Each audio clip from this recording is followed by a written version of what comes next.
So one, this week still has no streams because I'm getting back into the flow of things. Also second, if anyone has a problem with mods being in any of my videos and whatnot, as I've always put in the description, please let me know. It is best to reach out to me through Discord. Otherwise, there are like a few other ways, but just know that I don't often always check. I do try to check my my things daily, but sometimes it doesn't happen. So we're just gonna go into Ath and find out. So as we get into Ath, the World of Horror character exclusive, it's a base character? Not really, because this was a mod made by someone. We start with Morbid Inspiration and Masochistic. All things considered, that actually might be better. If you can give a character Mimi's Obsession as a status, and it will trigger, but I forgot to read too deeply into the thread. I mean, I kind of read, but I often, you know how quickly I forget things on this channel. For those who don't know, as I see Takshi-san, Charisma, Second Mystery, Second Encounter, Strength, and maybe Knowledge, which would be nice, but we don't start off with the Scalpel. I'll talk about the balance in a moment. But yeah, for those who don't know, on this channel, I am wont to forget things. Basically, anything that I've even said within 5 minutes, I'm likely to forget. So just know that that's a real thing that happens to me. That being said, I would like to reiterate once more, in case the intro was skipped, was that if you're a creator of any mod, not just this one, then please let me know if you are not okay. There is something to be said about, whether or not, well, you should always get permission, but written permission when something, not just a character or custom content in World of Horror, but literally anything, as, someone who's trying to develop, who's trying and has tried to put out games in the past, as we see Ramen, Teacher, Vigil, Kana, and Ward, is that, when you put assets online, if you put written permission that you can use it without needing to contact them, usually that's implied, but in certain cases, it depends what you're talking about, really. Let's just be serious for a moment. But sometimes it does not, there is a reason why and why not to have written permission, or when you need to ask for permission. Sorry, I did not word that really well and can be misconstrued, but so anyway, we start with, before I quit the Monkey Wrench, 43565 in Harbinger. So on a Zectast run, it's not going to be so bad. This is pretty much still kind of close to what a character is actually capable of, or where a character stat spread should normally be, assuming luck is 6, and luck is usually less of a factor, mostly because you don't have to worry about dying to luck hitting 0 or negative numbers. But still, though, having it be somewhat high, I mean, as I roll a 12 on knowledge, but let's ignore that for a moment, you can still, it still is not great. So, a quick thing, if there's one takeaway from the person who has made this character and is listening, if you're looking to replicate the loss of max reason that Mimi has, then you could still use Mimi's Obsession, but I can understand if also the reason why is because, hey, this reason healing is quite good. On top of lore-related reasons. Again, that was partly, I think I remember that being stated at somewhere, where lore was a part of this character. If not, let me know, because I just don't remember. So there was a 50% chance that I'm right and wrong, because I don't remember correctly.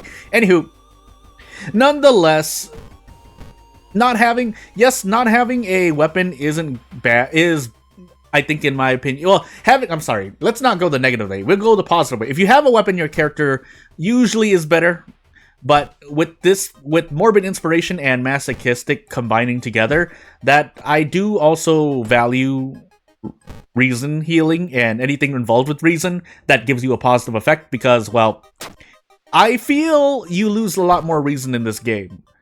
And if nothing else, you get to heal a lot.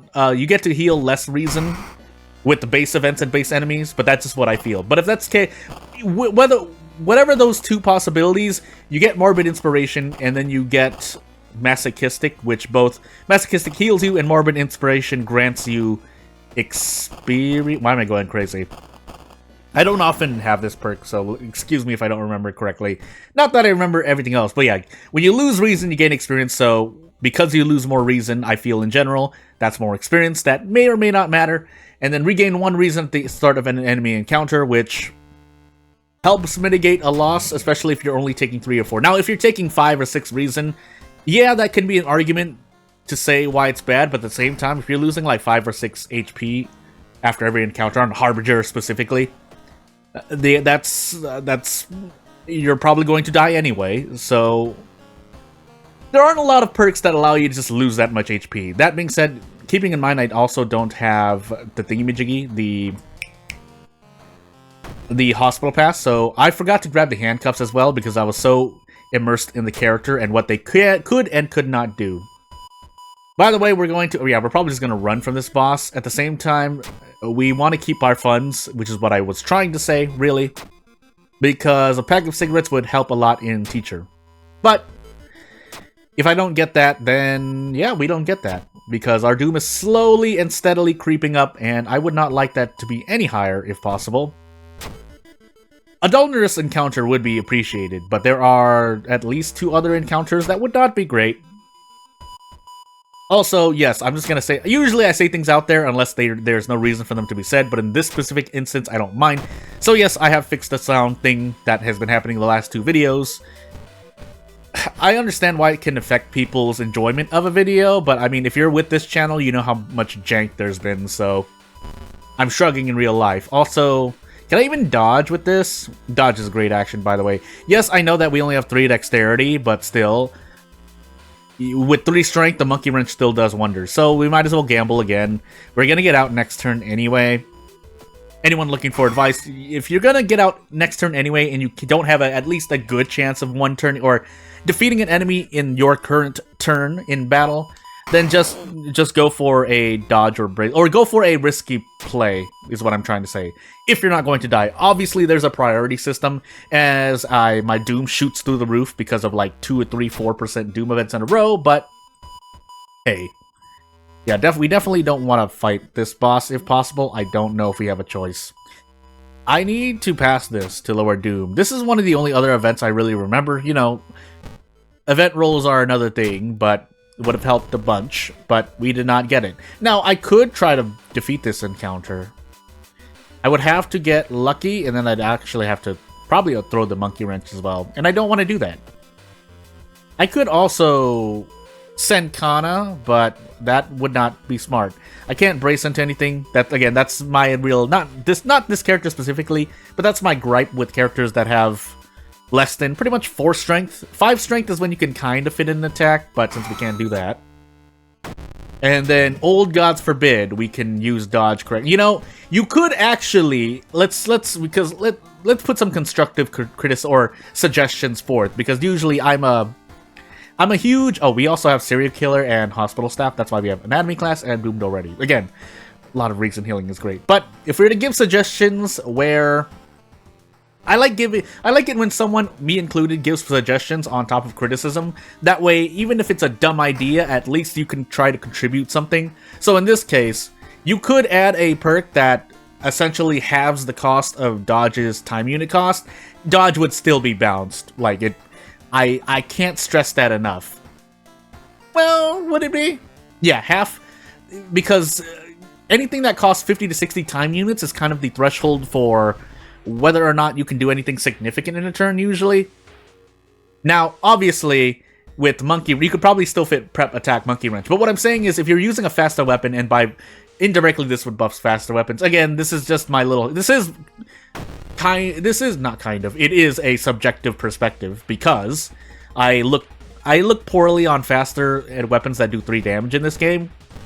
Because luck is involved a lot more luck is involved in working with a small weapon on Harbinger. I have to keep adding that asterisk point. Then someone who could say, well, Jordan, aren't you taking a risk with Monkey Wrench when you're rolling on this? The difference is that this is a 90% chance to do 10 damage. And with a fast weapon, you have to do like 3 attacks in a row to do 9 damage, which is considerably less RNG related. Again, slowly tweaking the numbers would be not a bad decision. Now, the dodge thing that I suggested would be a bit much, but that's kind of to show some exaggeration. Also, I should have done this because I'm a bit heated when it comes to this, but if we were to tweak the numbers as I just said, then if there were a perk that decreased dodge's time unit cost by 25%, that would not be overpowered, because in the end, dodge's chance, I was about to say 40 and 60%, it's 50%, the chance to dodge is 50%, unless that's not true and it's actually 75%. If it were 75%, you adjust accordingly, because in the end, you do want to work with theoreticals most of the time. But anywho, so I would like to do a thing. I don't know if I can. I don't want badly bleeding though. I might have to just eat it in the face. So what are our max threat levels? I think I have. I don't remember actually. Let's just put them downtown. Let's put the police patrols downtown. We'll grab funds here and we'll witch tree once and hopefully only get like paranoia. Well, that too. But is that reason, by the way? Why do I feel that's reason? It is reason. But we need it because this, I would like to brace here and not lose more doom as I increased my own doom. So this character does come with her own events as to be expected. I don't actually know, so I'm just going to do this. Perception. Okay, good. I forgot if those are also affected. They're not on observation. They don't look like they're tied to a location, but if they are infected by threat levels, I wouldn't know any better. Also, did I not get cigarettes, by the way? I did not get cigarettes. Well, here's hoping I don't get badly bleeding. And if I do get badly bleeding, hopefully I get the... I forgot for a moment. The discharge summary, that's what I'm trying to say. I can go for a 1-turn here. I think I'm pretty sure No, do I 2-turn this encounter? If I only hit this? No, I do not. If I get bonus damage, I do. 85-65. Otherwise, I mean, I'll work with what I get. But I'm pretty sure... Okay, well we roll. Anyway, I need to put the sensor up, and we will move on. I also feel like I recently left the sensor up too long in a recent video as well, but I don't remember. Do I get to brace? I don't think I do. No, I do not. I don't think Attack the Teacher actually scales off anything. Time unit cost-wise and maybe damage-wise, even though I've seen 7 damage before, don't know if that was a bug. But thankfully, we don't pay for it, so as I bump my mic and remove to hit the hotkey to remove the sensor. I don't even remember what that was. I don't actually remember my second encounter, so we could die here, but we're here to showcase the character regardless. As you see here, it's not unworkable, but I do lament not having more strength dexterity. Again, if you've been with my channel for a while, you know what my overall perspective on what's good and bad in World of Horror is. Also, that counts for Doomed already. Cool. But at the same time, I know that what anyone says really is not always truth, because most of the time, including the statement, there are exceptions to rules. But at least for me, you can try to understand where I come from when I say certain things like fast weapon jank, or I like monkey wrench, or characters with low strength I normally have a bad time with, or that I consider usually not better. But again, if you have 1 strength but come with the katana, obviously that's a very exaggerated example, but you can make it work. You still have your weaknesses. You will still die to frostbite immediately, but hey. I don't think I can 1-turn this, so I'm just going to take 3 stamina damage to the face and then go for a Desperate Prep Strong. If I see that, that's something I normally do. So if you're going to get to 3 stamina or 3 reason pretty much in 1 turn, usually, unless you can save on resources, again, there are specific situations, you should just eat the damage and then Desperate Prep whatever you can do. Unless you're not going to kill with a Desperate Prep Strong or Desperate Double Attack with about 90% accuracy each. Or I could just die here because, you know, maybe I should have really tried that last encounter. I don't think there's any way out. Huh. So the last thing I can say for this character is that, yeah, stamina is an issue if stamina happens to be the resource that you lack, because, yeah, reason, or a perk that helps for reason, this essentially gives you more reason. Funny enough, masochistic is still a net plus. Although we do have fungal growth, but that doesn't affect my stamina either, and this interacts with reason, but it doesn't have to do with healing. So, and I think hospital staff is anatomy class. Nope, forgot. And then the serial killer perk pack loadout has, I forgot, Doomed already and something, but they usually don't have to do with stamina. Again, I might as well do as much as I can for the end of the video here. So yeah, those perks, they can indirectly help with stamina, especially if they're combat related, but I even had Kana and the run went as it did. Now, I could have not taken Vigil, obviously. As a general tip, no matter what character I am, probably shouldn't have taken Vigil. Well, I had 6 stamina though, so it's really eating that hit and then rolling badly because of +2 modifier. So maybe I should... No, it wouldn't have helped. Would it have helped? Yeah, no, it would have helped because I think Doom threat level increases it by another modifier. So that's why it's 2 here. If not, I mean, again, you get where my line of thought is, but maybe I'll do another run. Maybe I'll do another Zectas run. That's usually what I give characters. So I guess I'll see you in the next video. If that happens, please subscribe to the channel.